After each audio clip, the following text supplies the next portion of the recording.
Siempre es un privilegio estar en la casa del Señor y siempre es un privilegio poder disfrutar la comunión, disfrutar la presencia del Señor.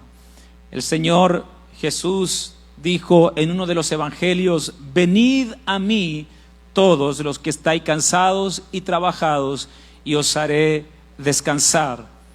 El descanso está en una persona que es nuestro Señor Jesucristo. El descanso no está en un lugar, el descanso no está en un resort, el descanso está en la persona de Jesús. Aleluya. Ok, vamos a compartir en esta mañana acerca del propósito de las tribulaciones. No tiene nada que ver con la gran tribulación, que es un momento o un periodo escatológico en el plan profético del Señor, sino tiene que ver con las adversidades, con las aflicciones, con las presiones, con las angustias. Todo eso significa la palabra tribulación: angustias, presiones, dolores, tristezas, todo tipo de situaciones adversas. Y esta mañana, con la ayuda del Señor, es mi deseo que podamos reflexionar en las palabras del apóstol Pablo a la iglesia que estaba en la ciudad de Corinto. Hemos hablado mucho de esta iglesia. No sé por qué el Señor nos ha llevado a hablar tanto de esta iglesia. ¿Será porque Pablo amaba a esta iglesia? ¿Será porque era una iglesia tan problemática, tan conflictiva, pero aún así Dios la amaba y Pablo la amaba profundamente? Posiblemente ningún pastor quisiera tener una iglesia como la iglesia de Corinto, pero Dios aún en medio de esa iglesia se manifestaba, se paseaba y hacía cosas extraordinarias. Y en la segunda carta que escribe Pablo a esta iglesia, en el capítulo 4, en el verso 16 al 18, hay algo que quiero que reflexionemos en esta mañana. El apóstol Pablo viene hablando. Tú tienes en tu casa el tiempo para leer los versos del 7 al 15. Y de esos versos el apóstol Pablo viene hablando de cosas muy interesantes. Y cuando llega al verso 16, él dice: por tanto. Esa frase conecta lo anterior con lo que él va a comenzar a decir. Por tanto, no desmayamos. Antes, aunque nuestro hombre exterior se va desgastando, tenemos un hombre exterior. ¿Cuál es el hombre exterior? Este cuerpo, esta caja, este estuche, que se desgasta, que se cansa, que se agota, que se disminuye, que se achica con el paso de los años, y con el paso de las cargas también se disminuye. Por eso el apóstol Pablo dice: por tanto, no desmayamos, aunque nuestro hombre exterior se va desgastando. El interior, hay un hombre exterior que es visible, tangible, que tú lo puedes ver. Este es mi hombre exterior, pero hay un hombre interior, hay una dimensión no visible, no tangible, pero que está dentro de nosotros, y es la que siente, es la que sufre, es la que llora, es la que no duerme, también se desgasta. Y es posible que en esta mañana más de alguno de nosotros estemos desgastados, estemos cansados. Es posible que por fuera estemos agotados y por dentro también estemos agotados. Es muy probable que nuestro hombre exterior está disminuido, pero también el hombre interior o la mujer interior también está pasando sus días difíciles. No obstante, el hombre interior se renueva de día en día. Y luego Pablo continúa diciendo: porque esta leve tribulación momentánea. Esas palabras son tan importantes en este pasaje.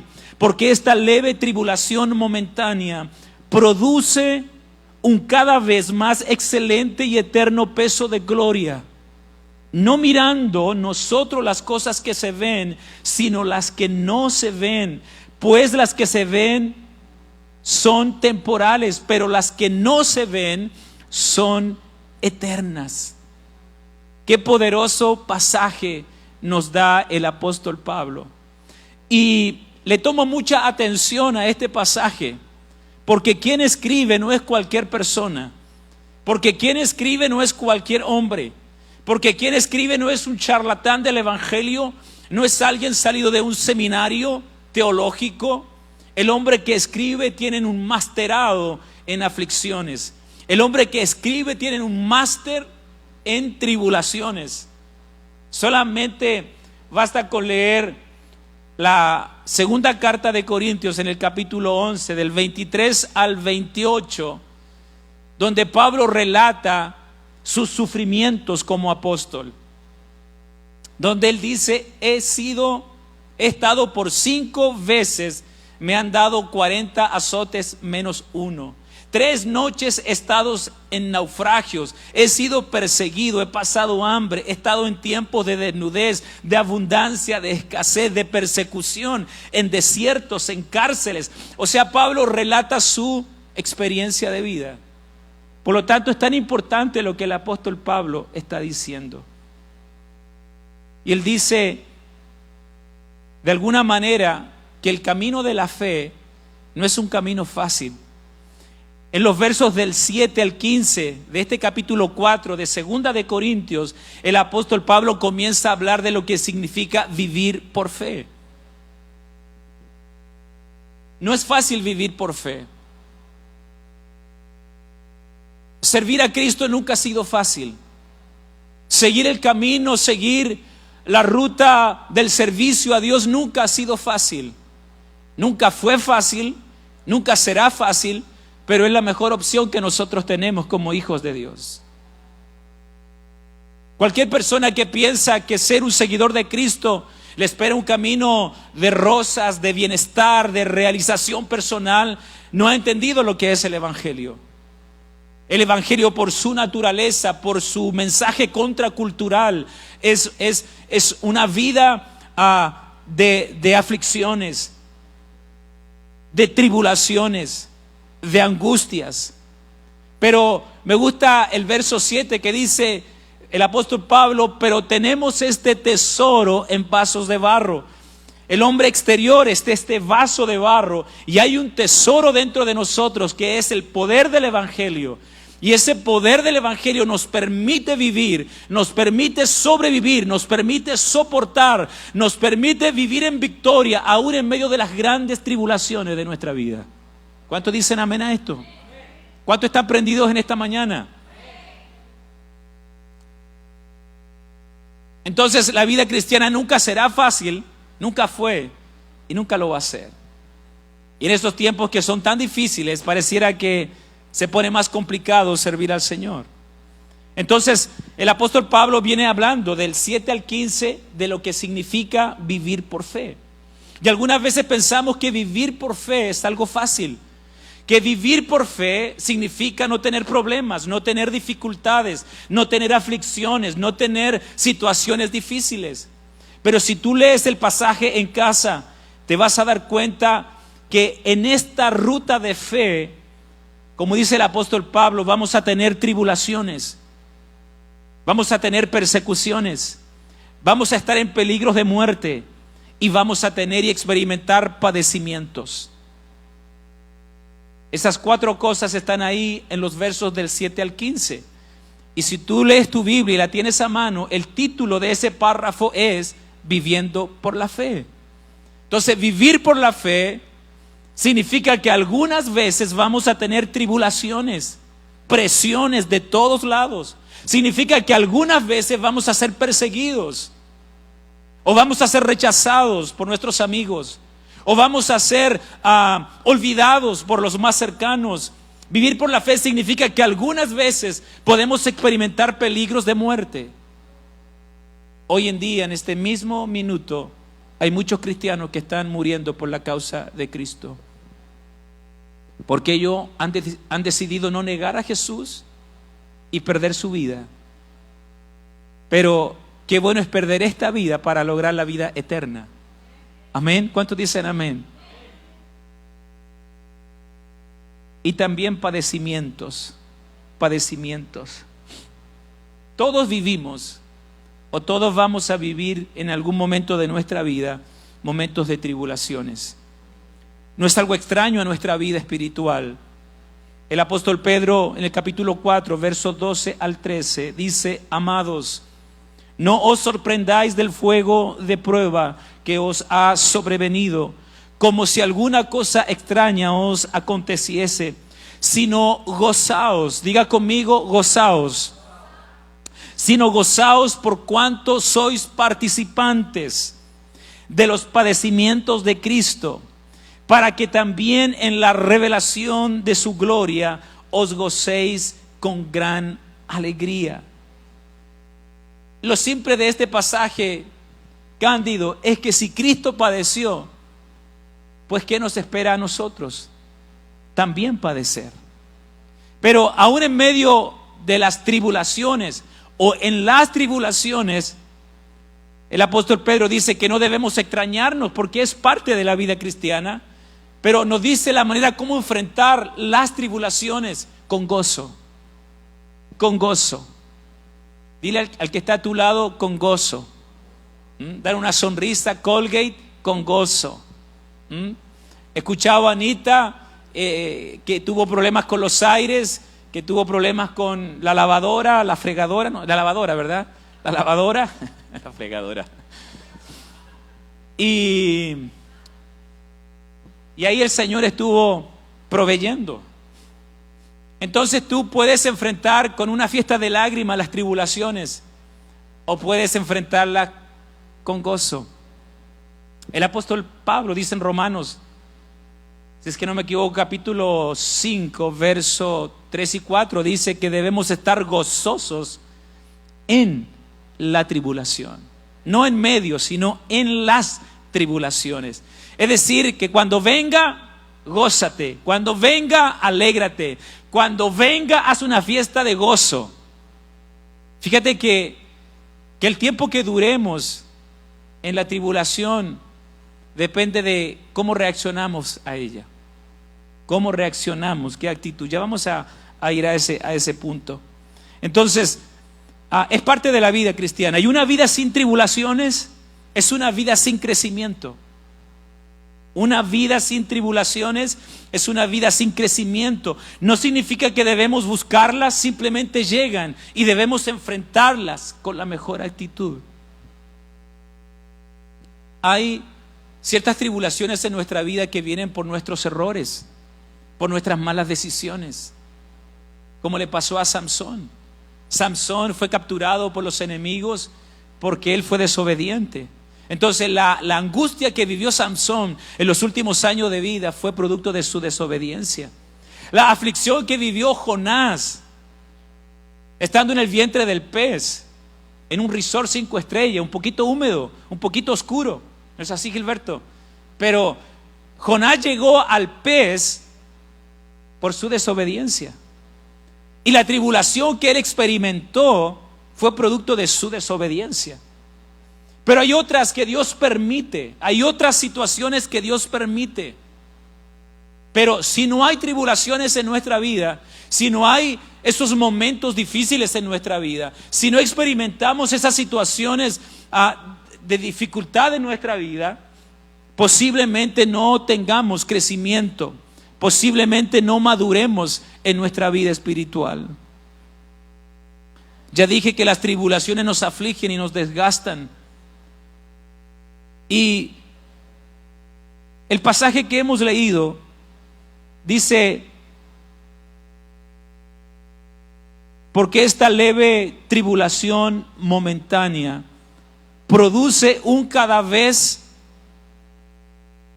en nosotros un cada vez más excelente y eterno peso de gloria. No mirando nosotros las cosas que se ven. Es decir, no fijemos nuestros ojos en las tribulaciones, no fijemos nuestros ojos en aquello que no está resultando en nuestra vida, no nos enfoquemos en aquello que no resulta en nuestra vida, porque esas cosas son temporales. Me gusta el enfoque que Pablo le da a las tribulaciones. del verso 18, del 16 al 18, me gusta la perspectiva de Pablo frente a las tribulaciones. Él dice, porque esta leve tribulación momentánea.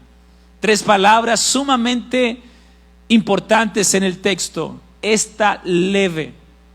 Lo que para nosotros puede ser algo complicado, algo difícil de soportar, algo difícil de llevar, algo difícil de aguantar, desde la perspectiva de Dios y desde la perspectiva de Pablo es algo leve. Lo que para ti puede ser difícil, para Dios es leve.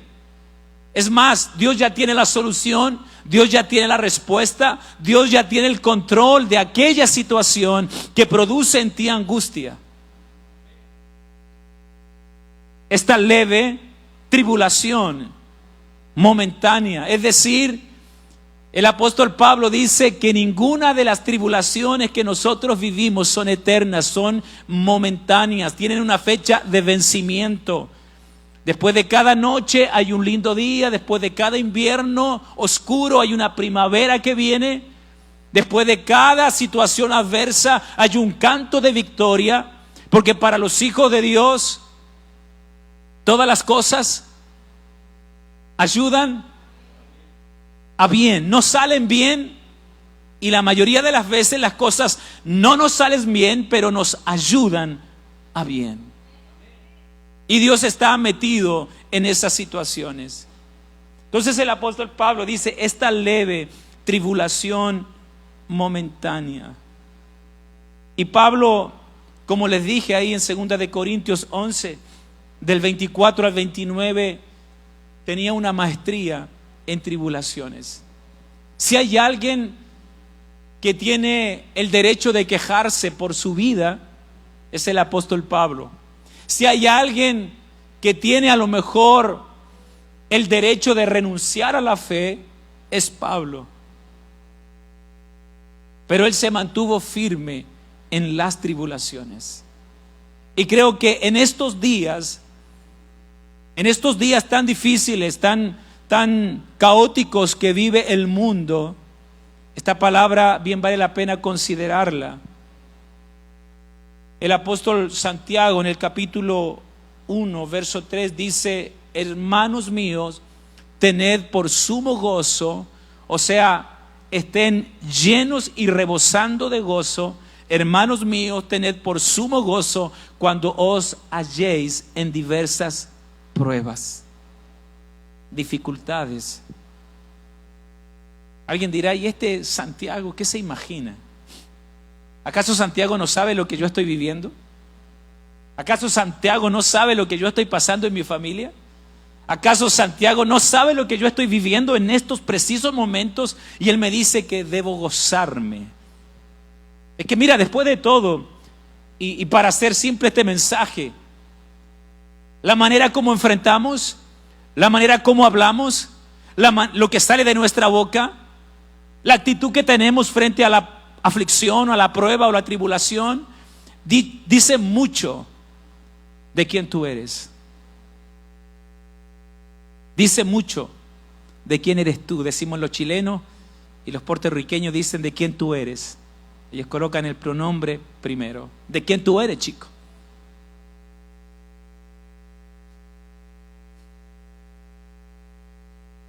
Tened por sumo gozo. Tened por sumo gozo. Cuando venimos a la casa del Señor, usted debe decir algo. Voy a ir a la casa del Señor, voy a colocar en modo mute la tribulación y me voy a gozar y me voy a alegrar y voy a rebosar de alegría, porque con esa actitud lo más seguro es que cuando salga el problema y la aflicción esté, pero a mis ojos se vea más pequeño. Amén. Puede que siga, pero a mis ojos se vea más pequeño. Se vea más pequeño. Lo que nosotros debemos entender es que Dios usa cosas que se ven para producir en nosotros algo que no se ve, pero que es eterno. No mirando las cosas que se ven, dice el apóstol Pablo. Pero Dios usa las cosas que se ven para producir en nosotros algo eterno. Dios usa lo que se ve, lo externo, la angustia, el problema, la dificultad, lo que se ve, lo que está a la vista. Dios usa todo eso para producir en nuestro hombre interior un crecimiento, una madurez, un desarrollo, un mayor crecimiento. Por eso no le hagamos el quite al problema, no le hagamos el quite a la tribulación, no le hagamos el quite a la experiencia dolorosa, porque Dios seguramente la ha diseñado, seguramente Dios la ha preparado para producir algo en nosotros. Por eso el apóstol Pablo dice que esta leve tribulación momentánea produce en mí un cada vez más excelente y eterno peso de gloria. Lo temporal produce algo eterno dentro de mí. Lo que es visible produce algo invisible dentro de mí que es eterno y que en definitiva eso es lo que me mantiene. ¿Cuántos dicen amén en esta mañana? Las tribulaciones no son para destruir nuestra fe, son para pulirla, son para acrecentarla, son para llevarla a un nivel más alto. Dios no diseña o no permite algo en tu vida para destruirte, para pisarte, para tenerte ahí quebrado. Dios solo permite algo en tu vida para producir algo en ti y algo en mí.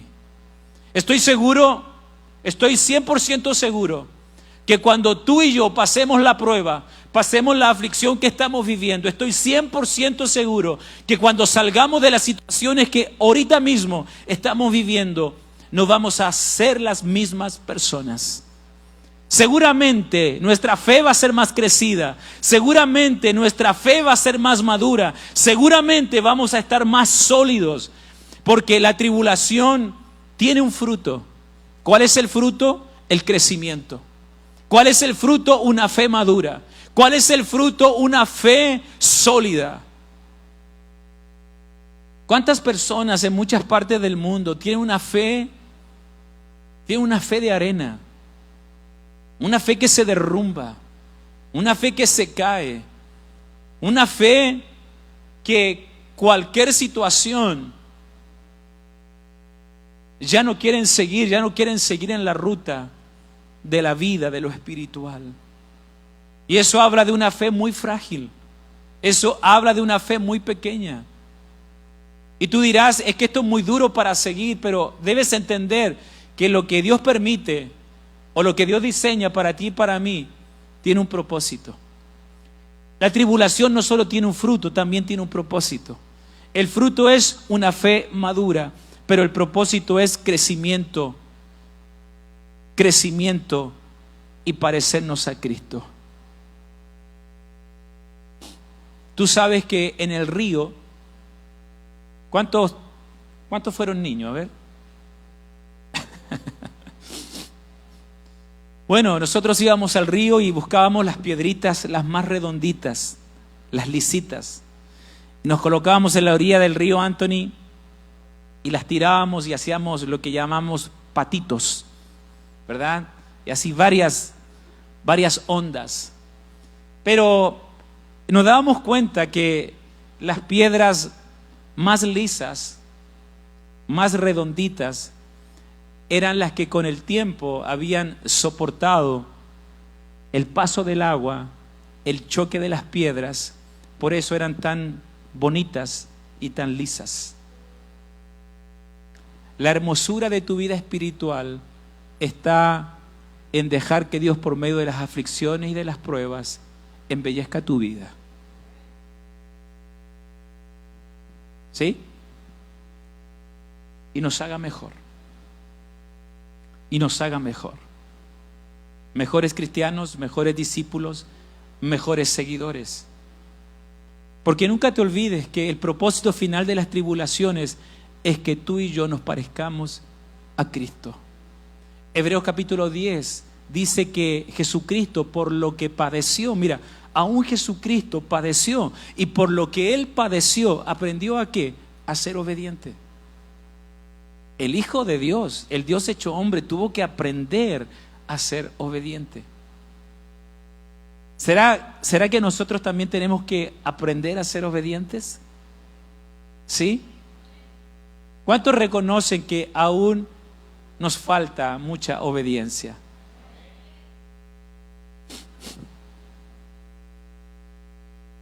Hay un ejemplo que me gusta mucho, que es el caso de Pedro. Lucas capítulo 22, verso 31 al 32. Lea todo ese capítulo porque es un capítulo tremendamente interesante. Está Jesús a horas de ir a la cruz. Y Pedro, que es el discípulo más osado,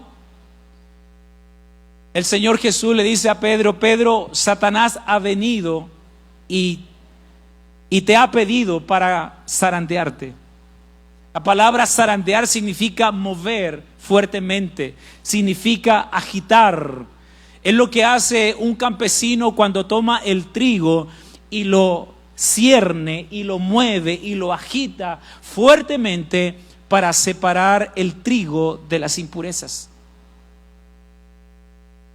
Mira, así como la flor debe ser machacada para que salga un rico aroma, así como la aceituna tiene que ser pisada para que salga el aceite de olivo, así seguramente nuestra vida tiene que ser tratada para que salga lo mejor de nosotros. Gracias por su amén, su entusiasmo. Le digo a la gente que está ahí, ¿verdad? Están muy motivados en esta mañana. Esto está bueno, chicos, esto está bueno, ¿eh?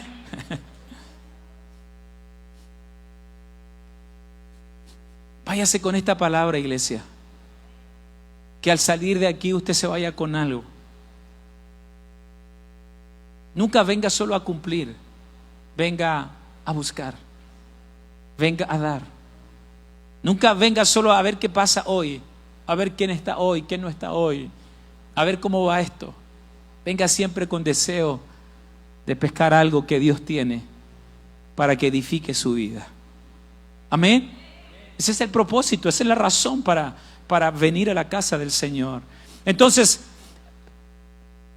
viene Satanás, yo me imagino la escena, viene Satanás y le dice: oye Jesús, quiero apretar un poquito a Pedro, a ver qué tan buen discípulo es. ¿Cuántos recuerdan la historia de Job? Capítulo 1, capítulo 2, por lo menos 3 veces viene Job y le dice: permíteme, viene Satanás y le dice: permíteme tocar a Job, permíteme tratar con su vida. Y ya sabemos la historia, que Job perdió todo y más encima fue herido de una sarna maligna. En medio de todo eso, Job siempre glorificó a Dios. Y él dijo: desnudo salí del vientre de mi madre, desnudo estoy, sea el nombre de Jehová bendito.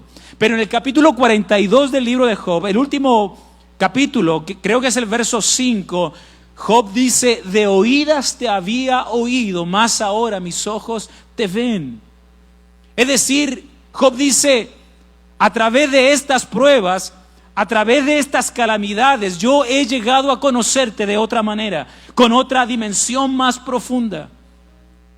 Y volvamos entonces a Pedro. Satanás le dice a Jesús: préstame a Pedro, le quiero ahí zarandear un poquito, mover, a ver cómo está su fe. Y Jesús tiene la linda ocurrencia de decirle: Pedro, Satanás ha venido por ti. ¿Cómo por mí? ¿Ah? ¿Me va a invitar a cenar? ¿Cómo? O sea, ¿quiere ir a hacer un party conmigo? Y me imagino que Pedro se atemorizó, pero Jesús le dice: Pedro, Satanás te ha pedido para moverte, para ver cuán fuerte es tu fe. Pero, y a mí me encanta eso, no te preocupes, tranquilo, baby, yo he rogado por ti para que tu fe no falte. Amén. Yo he rogado por ti para que tu fe no falte. Porque los zarandeos, las tribulaciones, algunas veces erosionan nuestra fe. Las tribulaciones son herramientas divinas para hacernos crecer. Nos colocan a punto, nos afinan, no nos destruyen, nos hacen crecer. Y mira, algunas veces nosotros pensamos que lo que estamos viviendo es porque Dios es malo, es porque Dios se ha ido del lado de nosotros, es porque Dios no escucha nuestras oraciones, es porque Dios no está atento a nuestras necesidades. Y no, la verdad es que Dios manifiesta su amor permitiendo ciertas situaciones en nuestra vida. Es como cuando tú como padres, como padre, permites que tu hijo se caiga, aun cuando tú le dijiste que no fuera por ahí, tú lo permites, ¿sabes para qué? Para que aprenda. ¿Ah? ¿A cuánto le gusta esa frase? Te lo dije.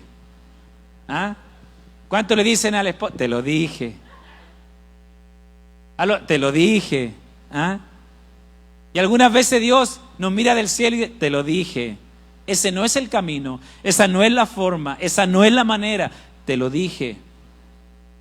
Pero muchas veces nosotros que somos dueños del mundo decimos, tengo una opinión distinta. Y luego Dios nos dice, te lo dije. Porque siempre el camino alternativo a la voluntad de Dios es un camino peligroso. Siempre un camino alternativo a lo que Dios propone es un camino peligroso. Pegriloso, como dice el sobrinito de Patty, pegriloso. Un chiste de familia. Pero mire, a pesar que el Señor amaba a Pedro, permitió que Satanás lo zarandeara. A pesar que Jesús amaba a Lázaro, permitió que Lázaro muriera. A pesar que Jesús amaba a sus discípulos, Jesús le dice al Padre, Padre, líbralos del mal, pero no lo quites del mundo. Porque ¿sabes qué? Las adversidades nos colocan en training espiritualmente. Por eso una vida sin aflicciones, sin luchas, no es una vida que crece. Si tú tomas a un niño y lo crías en una burbuja de cristal, ese niño va a salir al mundo y el mundo se lo va a comer. Si tú no permites que ese niño juegue con sus compañeros, que lo empujen, que le peguen, que le hagan algo, cuando salga al mundo, ese niño, el mundo se lo va a comer. Dios nos prepara a través de las pruebas. Dios nos prepara, Dios nos pule, Dios nos desarrolla a través de las dificultades para ser mejores hijos. ¿Qué hacer en las tribulaciones? ¿Qué hacer? ¿Qué podemos hacer en esos momentos cuando las cosas no resultan? ¿Qué podemos hacer en esos momentos cuando las cosas no se dan como uno quiere? Y es posible que en esta mañana haya muchas personas que llevan orando tanto tiempo, mucho tiempo, y llevan esperando respuestas del Señor. Y la pregunta es, ¿qué hago en medio de esta situación que no se termina? Una tribulación puede ser una situación matrimonial insostenible, puede ser una situación económica complicada, puede ser un diagnóstico médico, una enfermedad, puede ser un conflicto con tus hijos, con tus familiares, el nombre que tú quieras darle. Pero ¿qué hacemos en medio de las situaciones que nosotros vivimos? Número uno, lo primero que debemos hacer es mantener una actitud de adoración. Diga conmigo, adoración. Mantener una actitud de adoración. Somos más fáciles a la queja. Somos más fáciles al lamento. Y lo que más cuesta de nosotros es una actitud de adoración. Recuerda la historia en Hechos de Pablo y Silas, que después de haber sido golpeados y apresados, dice que todos los presos escuchaban cómo Pablo y Silas estaban quejándose. ¿Qué estaba haciendo Pablo y Silas? Estaban cantando, estaban adorando al Señor. Entonces, lo primero que podemos hacer para pasar las tribulaciones es tener una actitud de adoración. Adoración.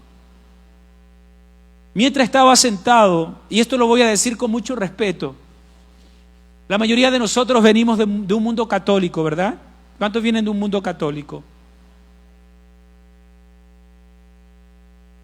Y resulta que cuando uno va a misa, esto es lo que yo he visto, ¿verdad? Me han contado, ustedes lo saben mejor que yo, y esto lo voy a decir con mucho respeto, pero tiene una enseñanza la intención de lo que voy a decir.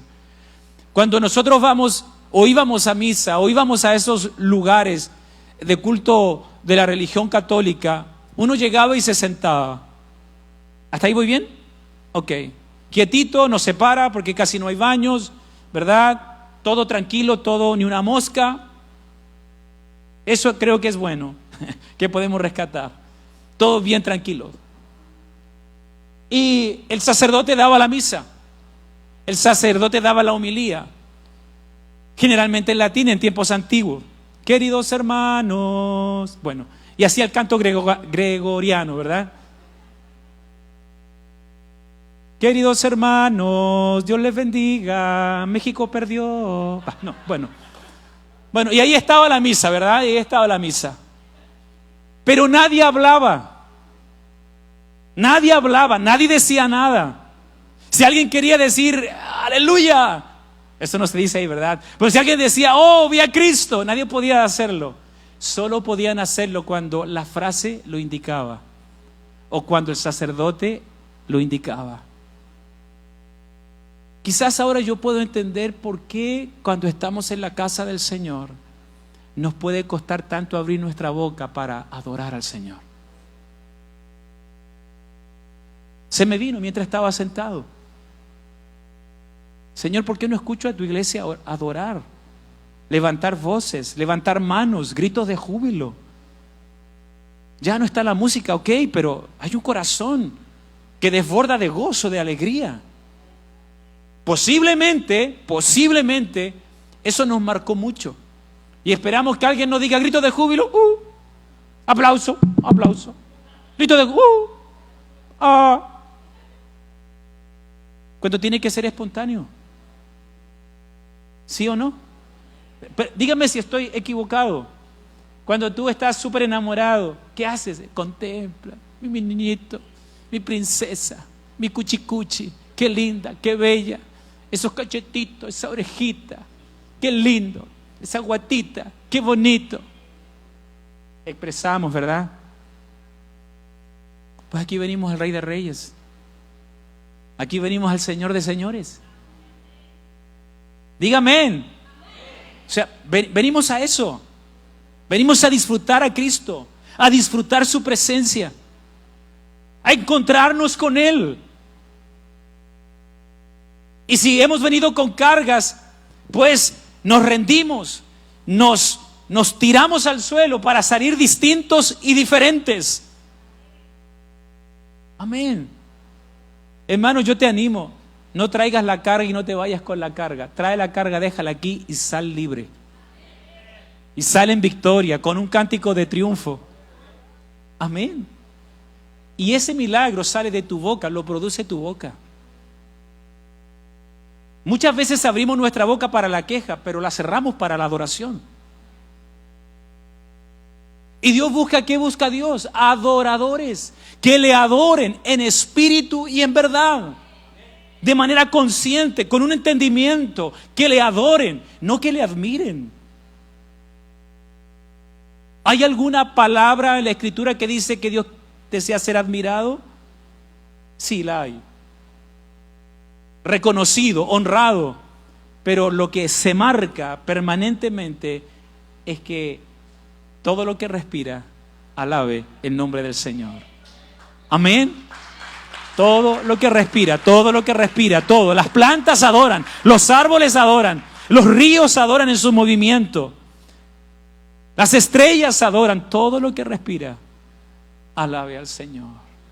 Recuerda, estamos en el reino y aquí tienes libertad de saltar, de cantar y de hacer muchas cosas de manera espontánea. Número 1, ¿qué hacemos en las tribulaciones? Mantén una actitud de adoración. Número 2, mantén una actitud de agradecimiento.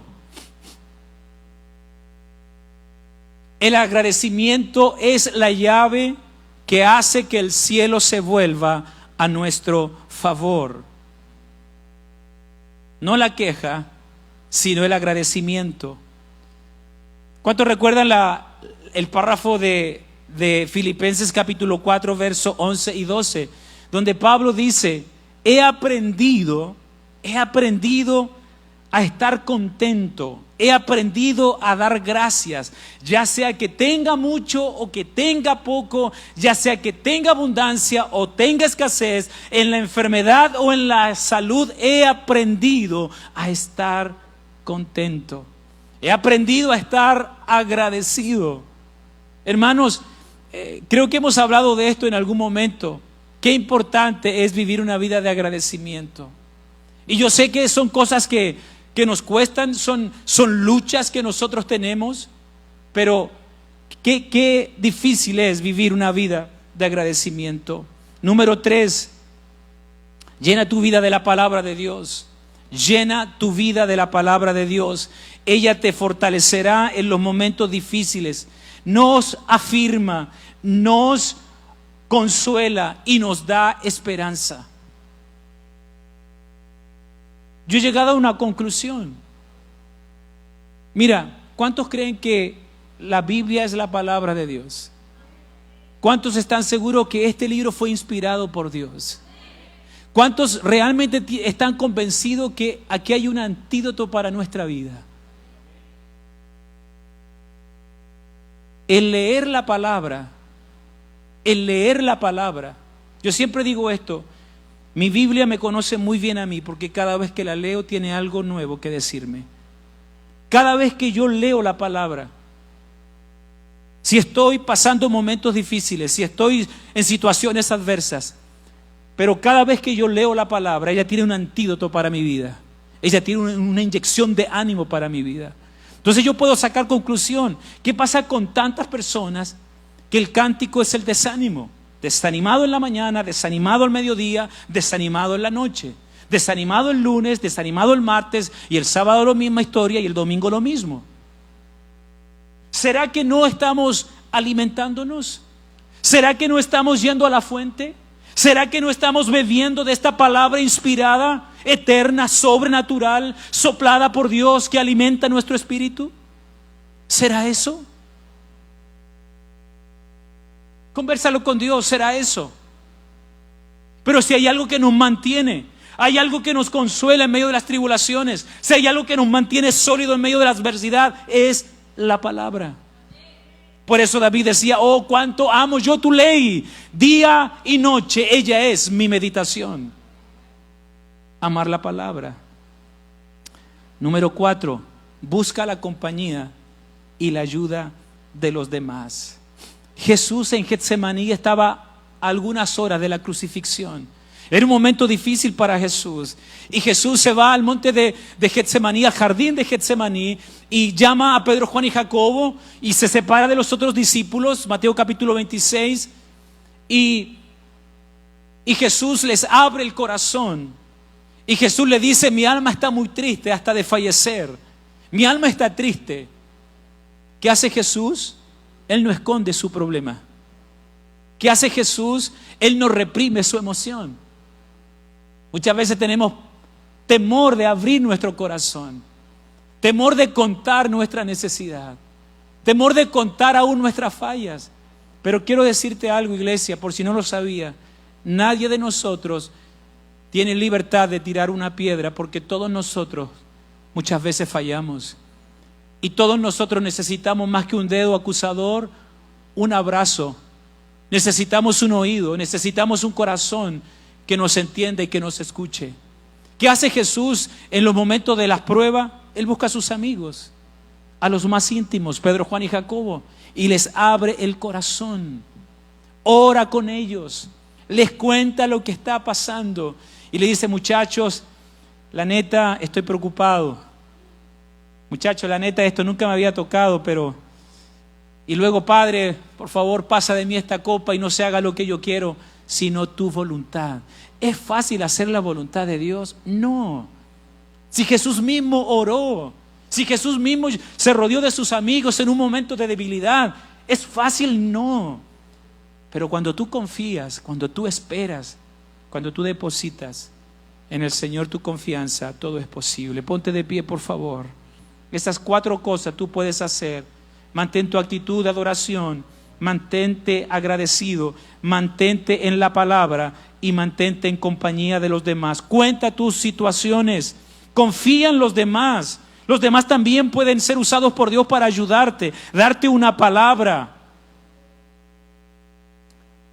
Hay gente que me ha dicho, no me pregunte porque no le voy a contar. Ok, marcha atrás, tipo Michael Jackson. Ok, sé que tengo una palabra y un consejo que le puede bendecir. Ok, no queremos. Quizás nos hirieron, quizás nos dañaron, quizás alguien lo va a publicar, no sé. Pero Jesús compartió su dolor y su momento con los discípulos. Por último, no te olvides de esto. El Salmo 46:1 dice: Dios es nuestro amparo y fortaleza, nuestro pronto auxilio en las tribulaciones. Él está cercano para ayudarnos, Él está cercano para ver y Él está cercano para oír nuestras oraciones. Nuevamente, Dios es nuestro amparo y fortaleza, nuestro pronto auxilio en las tribulaciones. El Salmo 34:19, David dice: muchas son las aflicciones del justo, de todas ellas le librará el Señor. Quédate con estos dos pasajes en esta mañana. Cierra tus ojos. Que Dios bendiga esta palabra en tu corazón. Padre, gracias te damos por esta palabra. Estamos conscientes que los días son difíciles. Estamos conscientes que vivimos momentos caóticos. Estamos conscientes que aún en nuestras propias vidas, nuestras propias familias, Señor, vivimos situaciones difíciles de soportar. Pero tu palabra nos dice que tú estás de nuestro lado para ayudarnos, para sostenernos, para oírnos en el momento de la angustia. Señor, ayúdanos a vivir las tribulaciones con gozo, gozosos en la tribulación, sufridos en la esperanza. Señor, permítenos ver en cada tribulación esa herramienta que tú usas para perfeccionar nuestra vida. Señor, gracias por usar cosas que se ven para producir en mí algo eterno. Tú usas circunstancias visibles para que mi hombre interior invisible crezca, madure y se desarrolle. Señor, haznos comprender que todas las cosas que ocurren en nuestra vida tienen un solo propósito: llevarnos a parecernos al varón perfecto que es Cristo Jesús. Mantén tus ojos cerrados. Ora al Señor.